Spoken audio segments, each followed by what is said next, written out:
Welcome to Business Savages with your host, Olia Gravel. This is the meeting place for Entrepreneur Anonymous, where stories that never get published on LinkedIn come to the surface. In each episode, we invite an entrepreneur to share their raw, unfiltered journey and the lessons they've learned from it.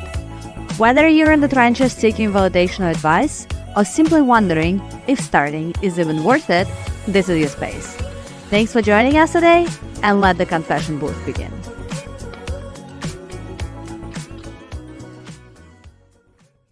Hi everyone, welcome back to Business Savages. Today, I have a guest who is both a friend and a former colleague, and I'm gonna let her introduce herself. Sarah, please welcome.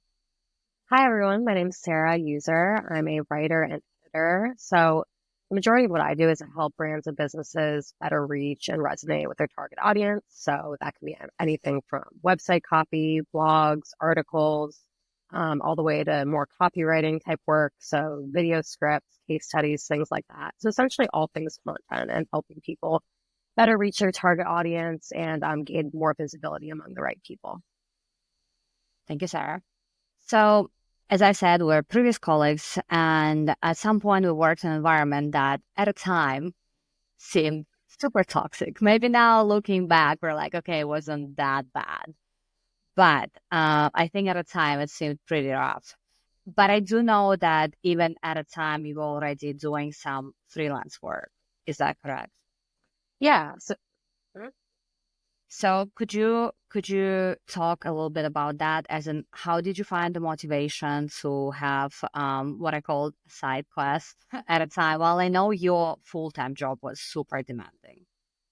Yeah, definitely. So I think it was definitely a challenge because, like you said, I had a lot of work at the time too. So I didn't have all this free time to kind of work on this side hustle. Right. But what I did was I just had to make time. So even on weekends, I kind of, at that point in my life, I was kind of over going out and stuff too. So I just made time on Sunday or even Saturday morning to sort of look into opportunities to start this side gig. And a lot of that was starting with things as simple as Facebook groups. There's some freelancing Facebook groups where people would post looking for work on copywriting and editing things. And that's kind of how I got started.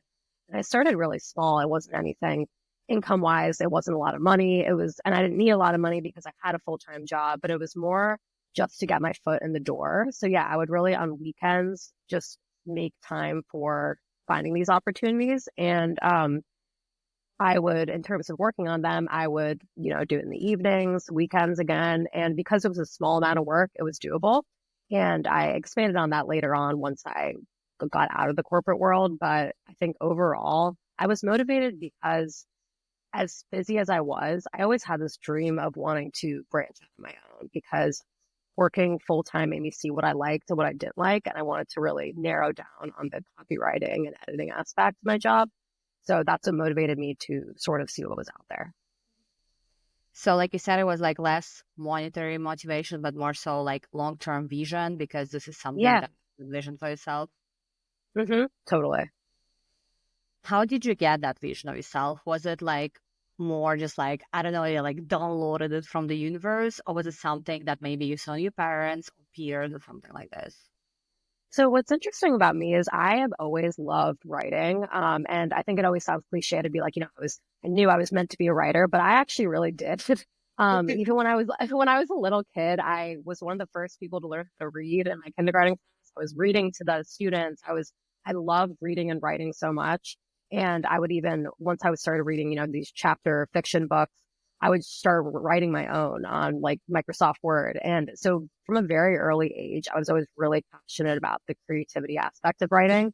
And even when I started working these full-time jobs, they were more structured. It wasn't just, didn't only give me the ability to be creative. It was also, all these emails and meetings and more of the administrative work. Obviously, that part wasn't as fun to me. I always really loved the opportunity to be creative and use that and leverage it for my job. And so back to your question, I think it's always been a part of me. And I think a lot of it was coming back to that childhood dream later on once I had established myself in the workplace and had the skills and the experience to branch out on my own, I kind of came back to that. And I was like, this is what I've always loved and I still do. And I want to see how I can kind of narrow down and make that my priority and get away from just the general corporate world and kind of focus on what I love the most. Do you think would like pinpoint this childhood dream to a certain like episode in your life, or do you rather not really recall how that got into your head? I'm not sure. I think just overall, I was good at writing and I felt good doing it. I think, when you're good at something and people always, and even in school, that was my best, English was my best subject. The essays I actually enjoyed writing versus, the math and science I hated that I was bad at. Exactly. I think right. So I was just always, it made me confident. And, when people would comment on, how good I was at it, it definitely gave me that confidence I needed as a kid, which, you don't have as much confidence when you're growing up. That definitely, I think that was part of it, just knowing that I had this skill and like I was already kind of standing out in that aspect. Um, and I felt like it was kind of, my calling. And so while there wasn't really a specific moment, I think in general, just I knew that this was what I was meant to do. So the thing is like critically important when you're good at something to have the recognition of other people, especially from the early age. Yeah, I think it helped because, like I said, I think when you're a kid, you're kind of lost. You don't know what you're going to do with your life. And I think I had that confidence instilled in me early on that definitely helped point me in the right direction. And I think when I was in college, I majored in journalism and then I switched to public relations. And I always kind of didn't know exactly. I think it was hard for me to pinpoint exactly what I wanted to do, but it always kind of came back to this creativity aspect. And I think even in college, the things that I enjoyed doing the most always came back to the writing and editing and that creativity side. So I think the path wasn't, completely obvious, but I think getting that the recognition definitely helped me, I would say. Do you feel like your parents have influenced you for that in any way? I think my parents, their paths were more, the typical. So my dad was a doctor. My mom was more of a stay-at-home mom. She started out in marketing, but she raised four daughters, so she was that was her job. I think That's like two full-time jobs. yeah, totally, exactly. So I think it's interesting because actually, like my parents, I feel like they weren't necessarily in this kind of creativity entrepreneur space, but me and one of my sisters actually really are in that world. So, and I think they always were really proud of us and always, you know, my mom always shares, still to this day, she shares my articles and things like that. And they're always really supportive. So I think that's helped. But I'm not sure exactly where it came from because I think a lot of people will say, even to my dad, they'll be like, oh, it's interesting. None of your daughters got into like the medical field. And then like we're all kind of in more like, marketing and like a little more of these creative spaces. So it's interesting kind of how where the path takes you. But I think they've always been really supportive along the way, either way. So what I've been getting into lately is this whole, I mean, obviously it's influenced by the personal interest because I have the two small kids. So I've been really trying to like educate myself on, kind of like proper parenting and all that, since now it became a whole Mm-hmm. compared to obviously the generation before. And so the recent research, as the name it, apparently the research has been there since like very many years, but it's never been publicized because it's been in nobody's interest until now. Mm-hmm. So what they Right. say is that it's not, like you said, it's not like particularly the influence of your parents, but it's rather the stable and supportive environment that Mm. helps really like kind of develop the skills that we are originally good at. That makes sense to me. So that's why it's like, well, I guess when you guys get to the whole heat stage, it just basically says that no matter what, you just like need to be there for your kid. And I Mm-hmm. had another guest who was actually like really homeschooled, and she talked to me. It was very interesting to listen to her because she had like completely different outlooks on certain things because she's just Mm-hmm. in like, you know, classic school environment. Right. And so she was like, yeah, I just never even thought about getting a job. I was like, okay. She's like, yeah, because, we Interesting. always been just like doing something else. So Yeah. I thought about how like tremendously it can influence the way in which you see the world if you don't go through a traditional school system. Yeah, totally. That makes sense. So when it comes to your further journey of writing, that, and I think what you said is very interesting because a lot of times, like I mentor a lot of startup founders, and a lot of times they cannot name the thing that like makes them passionate. Most of the time, I'm like, yeah, I just saw the opportunity in the market, so I just went for it. And again, I've been lately into the whole like inner child thing, blah blah. So Mm-hmm. do you think you can easily name um, 3 to 5 things that you really enjoy doing as a kid, just like on top of your head? Yeah. I would say probably, well, reading and writing definitely would be the top two. And then probably playing outside with my sister, playing make believe. We would play, I feel like we would be influenced by like shows and things we'd watch and we'd like make our own games. I would always make my sister be the boy. I'd be like, I'm the princess, like you're the um what else? And um and probably like yeah, I would say those. So reading, writing, and just kind of like make believe, playing outside. We did a lot of active biking, rollerblading, things like that outside. So there is this whole exercise of writing those 3 to 5 things down that you enjoy doing as a kid, and then like Mhm. cross the ones that are actually doing today. And Mhm. apparently, statistically, there are very few people that would be able to cross out 1 or 2, because apparently the majority of the population like completely forgot what we enjoy doing as kids.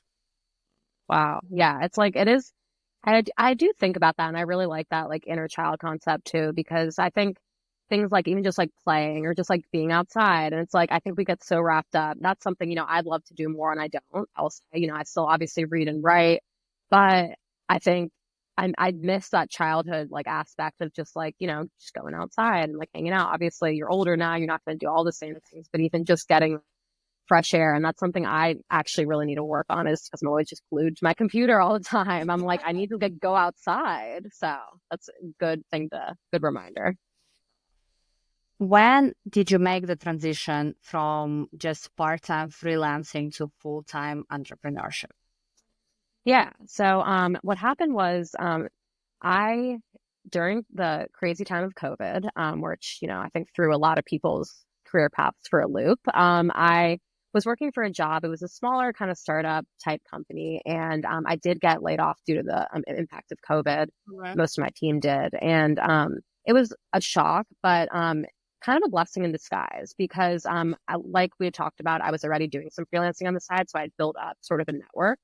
And that was kind of my moment where I was like, you know what? I don't want to go back to a full-time job. Like I'm going to like take this opportunity and just start doing this entrepreneurship full time because that's what I always wanted to do. And it just wasn't an opportunity. And I now, and at that point, I also moved to Delaware, which was lower cost of living. It was easier for me to kind of start small and not, versus living in DC somewhere where I would need more money basically. So it just kind of like all aligned at one point. And even though it was stressful because I kind of was scrambling to sort of build more clients and it was a struggle at first, obviously it took a lot of time. It wasn't some quick fix where I was suddenly having all these Right. clients. It took a while, but that's how I started is I, then decided to really focus on building up those clients. So not just doing it, part time, but actually, getting more clients, building up my network, and then I was able to start doing it full time. So that's how I made that transition was actually getting laid off from my full time job and deciding, you know what, this is my moment to actually take this full time. What kind of reservations did you have when you were going through the transition? As in, like, what was there? Let's talk about your thought process in terms like, okay, should Yeah. I just like go for another full-time job or should I hmm try this out? Yeah, I definitely had, it was definitely a process where I really had to think it through because, there's a lot of benefits of staying full time, literal benefits. So you have the benefits, you have that stable income, whereas freelancing or self-employment, you don't. I still don't. And I still to this day have months that are slower, months that are slower than others. So I definitely kind of went back and forth in my head. I was like, does this make sense for me? Am I able to be okay with the instability? Which that was the biggest thing for me because I'm someone who is anxious. I like the stability. And I was like, is this, as much as I want this, am I okay with the inconsistency and some of the lulls in work and like not having a consistent income every month? And that's kind of where I did go back and forth in my head, but I decided ultimately that I was so passionate about doing this that it kind of trumped my concerns and reservations. So I decided I kind of just believed in myself, as kind of cheesy as it sounds. I was like, I know I can do this and I know I have the skills to and the motivation to do this. I just need to like believe it and just move forward. So Did you do any of those, I guess, popular techniques such as manifestation, like, what is it called, like the vision book and all that? I actually like manifestation. I think when I first heard about that concept, I was like, I'd never do that. Like, that's not going to work for me because I'm a little bit of a cynical person. Like, Right. I don't believe in it. But then I started doing it and I actually think it works. And like, when I started to tell people that, they were like, wait, are you being serious? Because they know that I'm like not the type of person who would do that. Right. But I actually really genuinely believe that it works. And I remember like tweeting about it. I was like, manifestation actually works, guys. Like, it's real. And I think I had to do that because I realized when I was just obsessing over just like, okay, I need to get more work. Like it wasn't helpful when I was just stressing over what was I going to do next? I'm not making enough money, things like, and when I actually imagined myself making money and almost like imagined like that bank account, it actually all worked. And it sounds crazy. It sounds not real, but I really think that like imagining yourself in that where you want to be actually is valuable. So I believe in it. I believe in it myself. I think it's really connected to this whole, what you brought up before, kind of like, I call it long-term vision, right? You said Hmm. like, always knew I wanted to be a writer. So it's more so like seeing like the end goal and seeing like, okay, Yeah. this want to be. And like Hmm. eventually pull yourself there, sort of, just because you always like see the final destination. Because if you don't, it's like where are you pulling yourself? Yeah. Just like left and Totally. right in all the possible directions. Totally. I agree. Do you think having a supportive partner help in moving into that direction versus, well, I mean, I guess there are two other alternatives, being by yourself and just being with a partner who just like didn't really believe in you? Yeah, I think totally. I think it's interesting. Me and my husband, we have very different jobs. So like he actually works like, a full-time job where he's actually going into work. He's actually doing kind of like manual labor. It's a real like where he's actually going in versus I'm sitting at my computer at home all day. And I always joke, I'm like, I'm being tone deaf. And I'm like, I'm so tired. And meanwhile, he comes in, he's like, has dirt on him. He's like been working outside. And I'm like, okay. But anyway, so overall, yes, he's been incredibly supportive. And I think what's great is like, even if we don't necessarily like, he doesn't know the ins and outs of like the marketing stuff I'm doing. I never know exactly what he's doing. It's like, we just come together and there's still so much support and love. And we still, like he'll like share my things and I'll, talk about him and how great he's doing. And I think just like really believing in each other. And also I think what really helped me at the beginning was, you know, I don't think I could have done this alone. I will say it helped financially, like from an honest perspective that, I moved into his house. He has a full-time job, and a stable income. So things like, and I think that's an important point to talk about because I think if you are alone, and especially if you're living in, New York City or DC, it's like, Right. it's not always easy or even Mhm. doable Mhm. financially to just quit your job and like, you probably won't be able to pay your rent. Like, I'm not going to lie. So it's like, I think that's a realistic perspective to keep in mind. And it's not that it's impossible, but like, I think,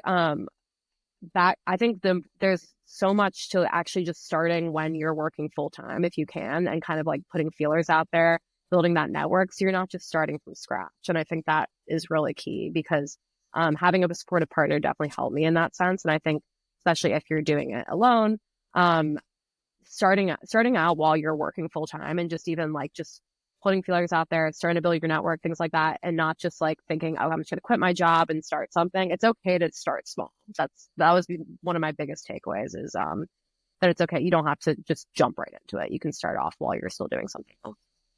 Yeah, I think this is what a lot of people struggle with, as in they say, okay, I just need to like go all in. And I'm like, no, you don't, unless you live, Yeah, I don't know, like 50K in your bank account, you can afford not working right. or two. Yeah. Totally.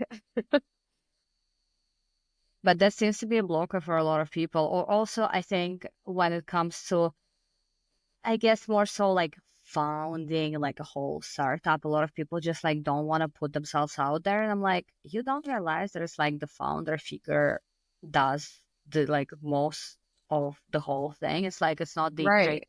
idea you're gonna have. It's really well, unless you're like Uber, but let's all be Right. real. It's Yeah. only once in the century that there is an Uber that happens, right? On Airbnb. Yeah. But the rest of it just like really, really comes from the founder figures and like you establish the credibility in the topic and then you gain some Hmm. community, boom, you come up with Yep. something. Totally. Um, just to like go back a little bit again to like, when you started the journey, what do you think were like the most evident like limiting beliefs, mental blockers that you had at the time and how did you deal with them? Yeah. So I think some of the limiting beliefs, I think one of the hard transitions for me was kind of because I'm someone who's more introverted, I was used to being in that corporate environment where I had a boss and was answering to someone. I think one of the hardest things that I was worried about doing well was really becoming my own boss and taking ownership and actually taking the lead, doing things like making contracts and kind of setting my own standards. And that's something that can still be difficult sometimes because you're going from such a different dynamic to you're kind of being a people pleaser in the office. And then Right. suddenly you're kind of in charge, you're in control of these conversations with clients, being like, this is what I can do, these are my rates.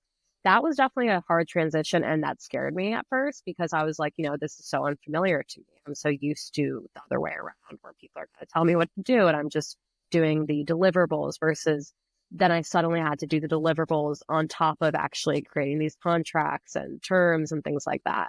So that was something that always kind of held me back. And then even at the beginning, before I got into it, scared me about it because I was like, I don't even know much about that. Like, am I going to be able to do that well? So that was definitely one of my limiting beliefs, but I think, it just takes practice. I think, obviously I was able to get through it. I think you just have to, again, a lot of it is confidence in yourself and just being, when you're saying these things and stating your rates and putting contracts together, just knowing that like you are in control. It's a different dynamic now. And this isn't these clients aren't it's not like a boss dynamic. Like they're not your boss. You actually have control. And I think understanding that and making that shift, which can be hard, but it's definitely doable. Um, what I've heard about this from different guests and founders that there are like two components that go into this like just like being like you said being confident in self and like going like yes I Hmm. deliver value, like I can Hmm. deliver value, so like I'm worth what I'm asking. And the second part is basically it's like it's okay not to know what to do, as in like it's okay not to know how to do the contract, how to like send the invoice, etc. Hmm. People I feel like they just freak out about them. This is what like just like completely freezes them because they're like not great at whatever accounting or something like this. So I'm just like never, Right. so it completely blocks them. But Yeah. Yeah, yeah. totally. And another thing I've heard, and you let me know if you feel that way, is like when you're starting your own business, whether it's like one person operation, whatever, it's like you gotta get comfortable with being uncomfortable. So you just like Mhm. always be uncomfortable. No Yep. matter. Totally. I completely agree with that. And like I mentioned earlier, as someone who is anxious and like kind of likes that structure, it was hard for me to have that mindset and be like, it's okay to be uncomfortable because being a freelancer, self-employed, it is a lot of discomfort, especially with, things are inconsistent. Sometimes it's not just going to be a set path. You're going to lose clients, you're going to like start new things and you're going to challenge yourself in new ways. So I think definitely leaning into that discomfort is important and that takes some time to get used to. So if you don't mind tapping into like the anxiety subject, because I know Hmm. it's like big subject for most of the people, no Yeah. matter what path they're on. I mean, for me, I'm like anxiety quit, like literally. Do you have like any specific tips of how you deal with anxiety on a daily basis and more so like a long-term strategy? Yeah. I think there's a couple things I've done. I think taking a step back and trying to remind myself that thoughts are not facts. So sometimes I get so caught up in these like thoughts. I'm like, oh, a lot of times, especially with like a new client where I think like, they're not happy with my work. I just make up these stories in my head if like they don't respond to something, or if I get a lot of feedback, I'm like, oh, like maybe like I didn't deliver as well as I should have. I am very hard on myself. I think remembering that like thoughts are not facts. So it's like, what's actually happening here? So taking a step back and looking at, okay, they said this. That doesn't mean they're mad at me. That doesn't mean I'm going to get fired. I think just realizing what's just my own internal thoughts projecting. And I think also another thing about anxiety is going back, just taking a step back, getting away from my computer, walking outside, going to the gym, anything. I have a lot of trouble with unplugging, and I think working from home also makes it hard because it's so hard to kind of Was there? separate. Yeah, it's really hard to separate it, and I think there's so much value, and it's so hard for me to like. I think like, okay, no, I just have to keep working. Like I didn't do as well as I thought I didn't get enough work this month. I need to do more. But I actually feel so much better once I, hang out with my friends or family, just go outside, go to the gym, anything. I really just have to step away sometimes. I think also there's things like mindfulness, there's meditations, yoga. I'm trying to do more of that. I think that's something I want to work on and make more part of my routine because I think it's really important for entrepreneurs, especially with you're doing so much, you're running especially if you're like a one woman show, you're doing so much and the anxiety is inevitable. But I think being kind to yourself and taking a step back is important.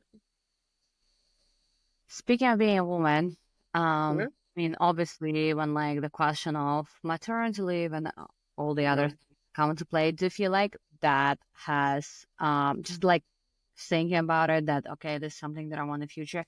Do you feel like that has slowed you down, or like did that affect you in any way?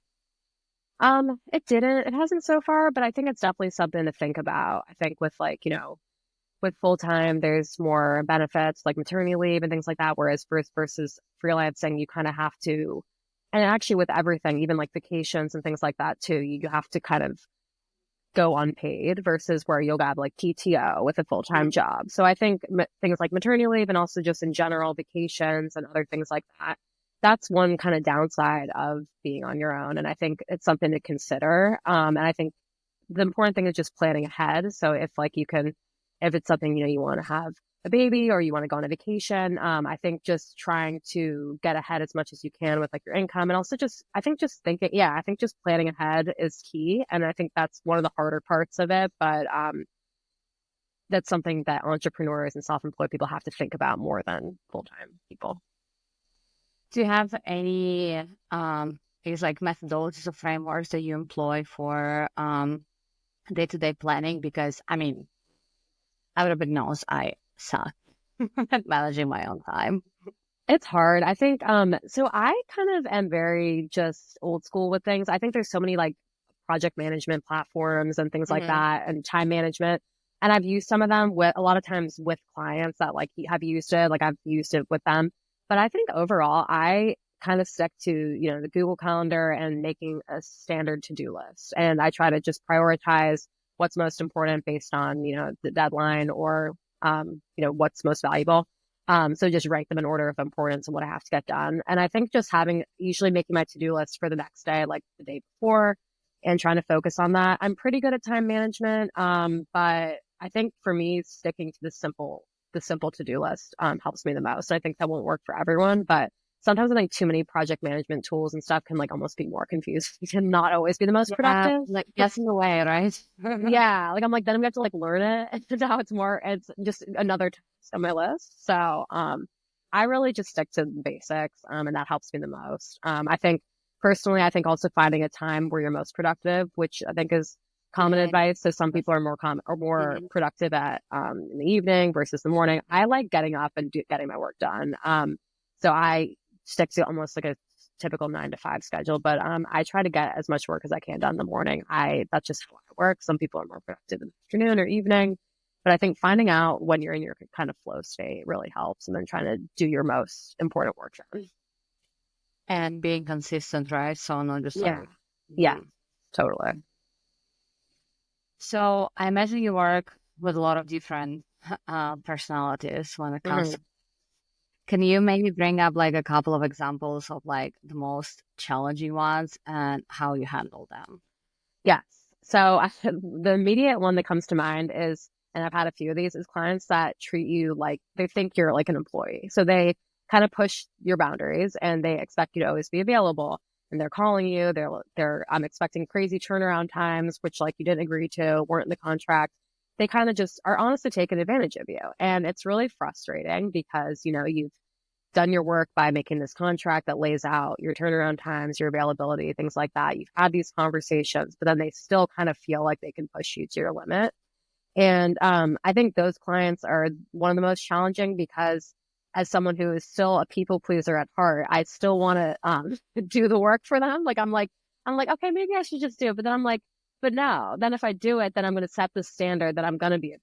And it's important not to do that because they're also not paying me as an employee. So it's like, I'm a contractor for these people. And so anyway, I think those are some of the most challenging because their expectations are just, I've had ones that are just so ridiculous. Like they'll email me at a random time, be like, hey, can you send this to us in like 10 minutes? I'm like, no, it's like what? Um, so I think with those are the most challenging because I've had to kind of um reinstate my boundaries and be like, just as a reminder, this is whatever. And it's always, I still feel bad because I think I still sometimes get stuck in that employee mindset where I want them to like me and I want them to think I'm so available and so reliable. But I think you have to get out of that mindset when you're a business owner. So those are definitely some hard clients I have that don't understand how that you're not going to be always available to jump and do anything they want. So you mentioned, that like initially you're a people pleaser, etc. I mean, and I Uh-huh. think a lot of people are, I mean, myself included. How did you, I guess, to the level of consciousness of like, okay, this is what my like bad habit is, and I'm not gonna do it. Was there like a wake up moment, or is it more like a gradual process that happened to you? So I think what happened is it may not have been an actual moment, but it was when I noticed how resentful I was feeling when I was doing more than I should and like jumping to like do all this work for clients that I shouldn't have because it wasn't what I agreed to and I should have asked for more money for it, for example. And Right. then I think it was the resentment that really keyed me into being like, you know what, I have to set more boundaries. I have to raise my rates. I have to say this is an extra charge.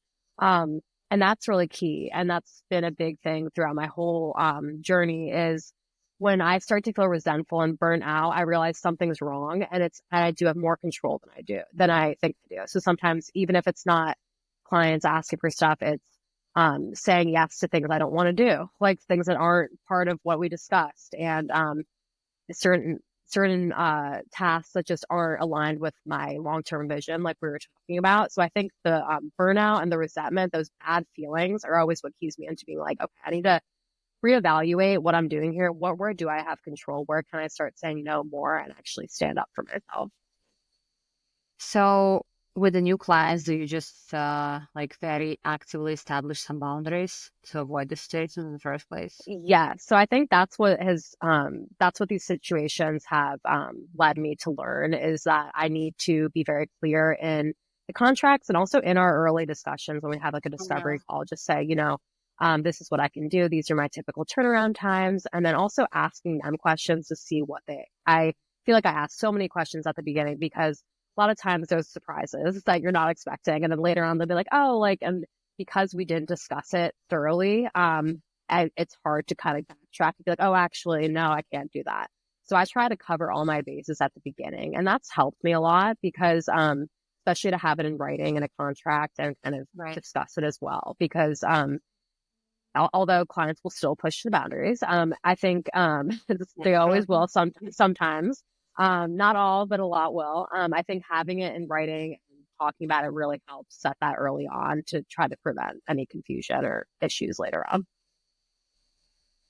Do you feel like there was a moment in your entrepreneurial journey where, for example, a male client was trying to like, push some other boundaries? Just put it this way. Um, Maybe I even don't think early on in career. I don't think so, but I feel like I have not, I wouldn't say in freelancing, but I think more in like full time. I think just like men can be creepy. And even if it's nothing like nothing really straight to the point where you're like, oh my God, this is like a bad situation. But sometimes just like being a little too much. Like it's like just talking about things that are non-work related and like just kind of like, and I'm like, I don't want to entertain this, you know? And I think that's always difficult because, you know, you want to be professional, but you're also like, I don't feel comfortable. And I think it's harder when it's not something like straightforward where like they're definitely doing something inappropriate, but you know, they're just like not, they're just like being weird. Because you're like, I can't like say anything, but I also don't want to talk to you. So it's like it's always harder because they're not really doing anything, but like you know they're kind of being weird. So yeah, I can't think of anything specific that was a major moment, but I would say I've definitely gotten a weird vibe, which is always not fun. Do you have maybe for like younger listeners, kind of like a recipe to that? Like how could you safely get out of the station where, like I said, somebody's being creepy? I think I feel like just being like non-responsive, it helps. Like I think just like not really like shutting it down, you know, being nice to them, but just one word answers, just like showing you're not interested, showing that like you just are focused on work. And I think eventually, usually they do get it. So let's move on to someone else if like you're just not entertaining it, Oh gosh. which is bad. Getting But the next tray. yeah, seriously, I know. Like hopefully they don't move on to someone else. But I think usually they get it. But I think obviously if something's really crossed the line, definitely talk to HR, you know, do something about it. But if it's just kind of just they're trying to make friends, but like you just don't. You're like, "Ugh, I have enough friends. I don't want to talk to you." Right.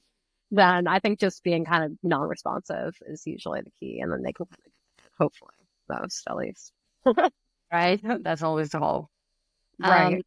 we just go back to the feedback for a little bit. So, say, Mhm. how would you handle a situation where a client is submitting like pretty negative feedback, but objectively, you know, you did a good job?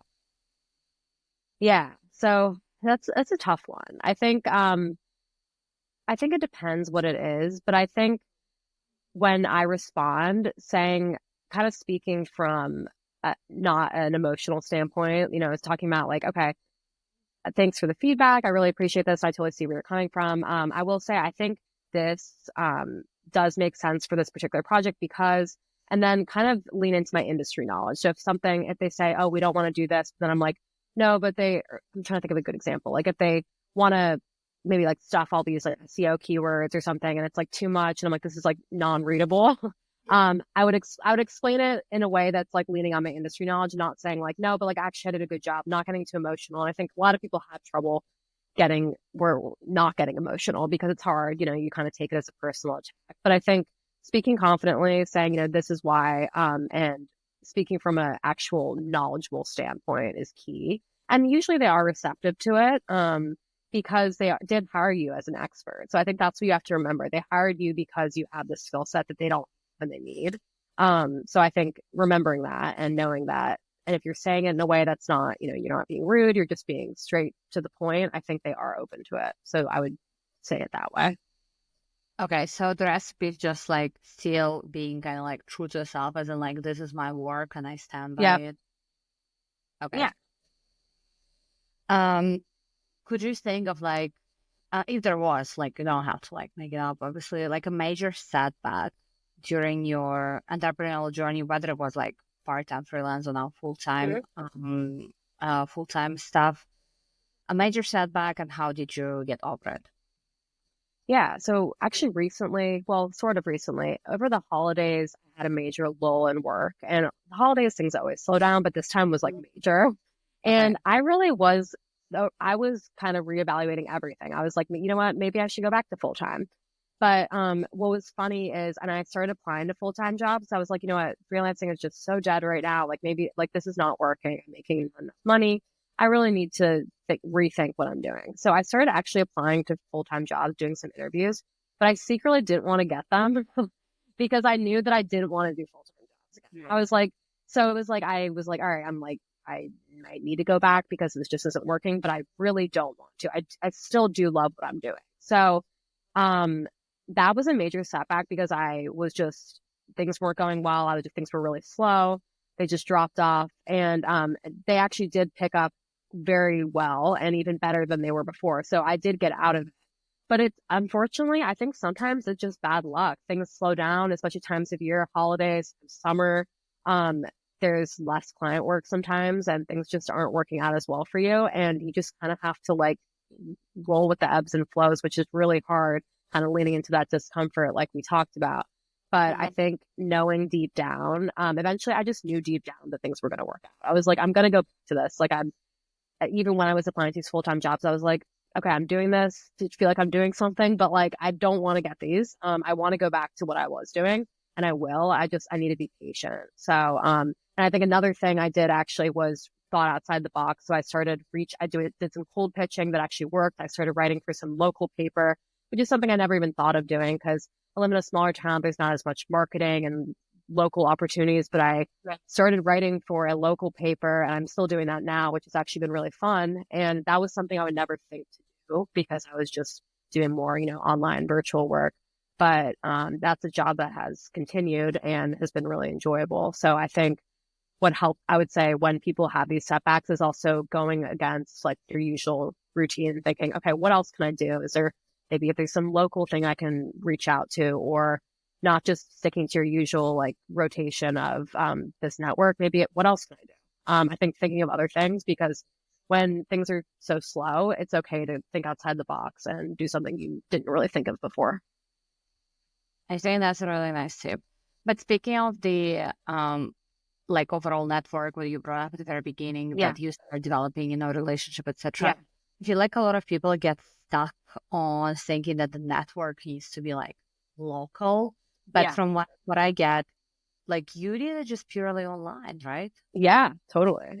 Everything was online. And a lot of people ask that. They're like, so nothing is like, a lot of people thought that it was stuff that from DC or even like DC Right. where I used to live. And it wasn't even DC. It was like, I worked with people from like LA, from like New York. And it was just, everything was totally online. And that just shows the power of being able to build these connections online. And we live in this world now where you can do that. So none of my clients are from anywhere local where I live or where I used to live until now that I started this local thing. But before that, it was really nothing. And I leveraged, LinkedIn, Facebook groups, which I would never think Facebook groups, so that doesn't seem like something that would work, but somehow it did. And that's actually how I really was able to build early clients. And now I would say a lot of it's referrals because I build up enough clients that clients come back when they need something new and refer me to other people. And once you get to a point where there's referrals, you almost don't really have to look for work as much. When there was like a lull in my work, I was doing more proactive outreach, but other than that, it really helps. But it's like once you get those few good initial clients, it does get easier. So you have ambitions of turning this, as you called one woman show, into like a more so agency style operation? So I'm not in the near future, but I would love to get to a point where I am hiring maybe an assistant or something like that, or a smaller team. I don't know about full blown agency, but I would love to have someone help me with the administrative side because, that's never fun and I never have time for it. So that would be a more short-term goal, would be to hire an assistant or some, a smaller group of employees who could help me out with some of those day-to-day stuff. Okay. Because from what you said, that you enjoy what you're doing so much that you just want to keep doing that, because turning this into agency would mean that you're doing less of the actual writing. Yes, or like totally. Yeah. Right. That's what I've kind of thought about. I do like the day-to-day. It's more, I would love help with the more administrative things. So, the contracts, invoices, things like that. But yeah, I do overall, I think it would be hard at this point to step aside from the actual day-to-day work, but it's not something, never say never. It may be something down the road, but right now I think that's where I'm at. Gotcha.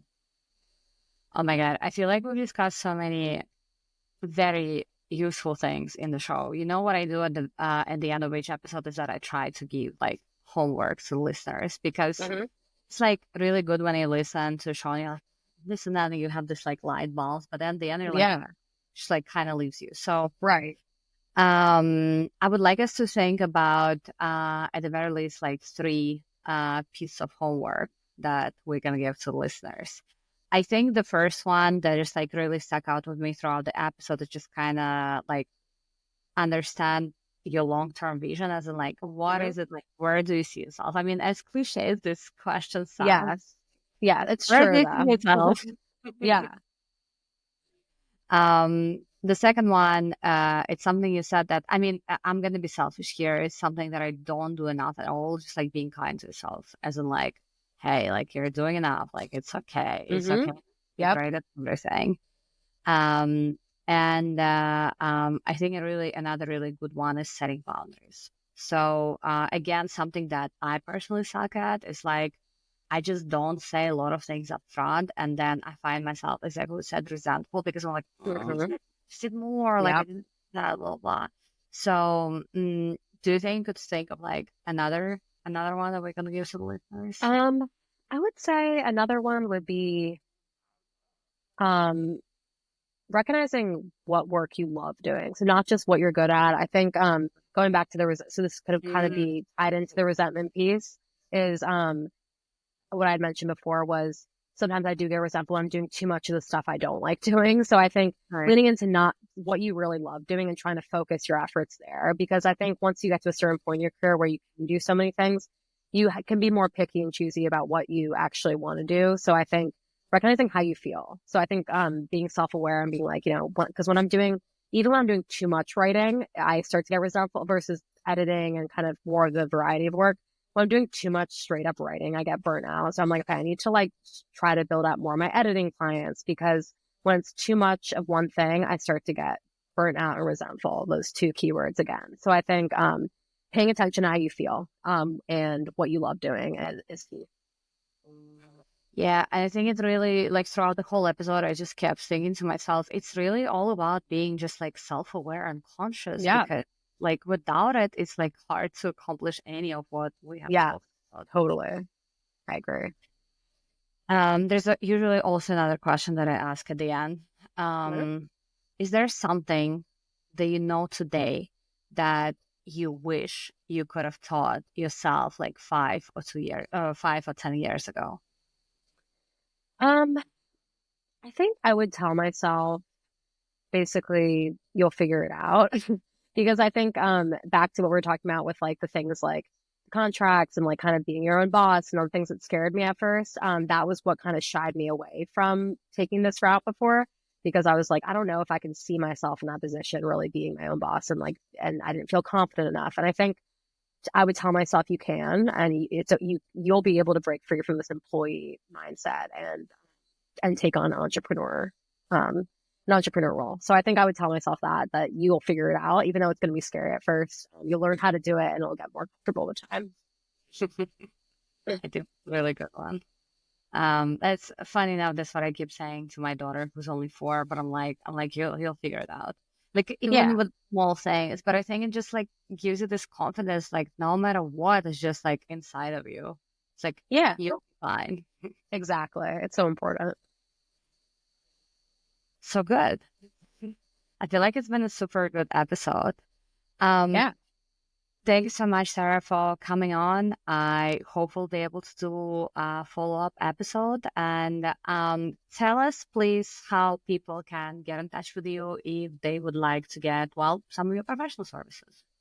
yeah, definitely. So you can find me at sarauzer.com. So it's SARAUZER. And you can connect with me on LinkedIn. I'm on there as well, or Instagram at Sara Uzer. Perfect. Thank you so much, and hopefully see you soon. All right. Thanks, Olia.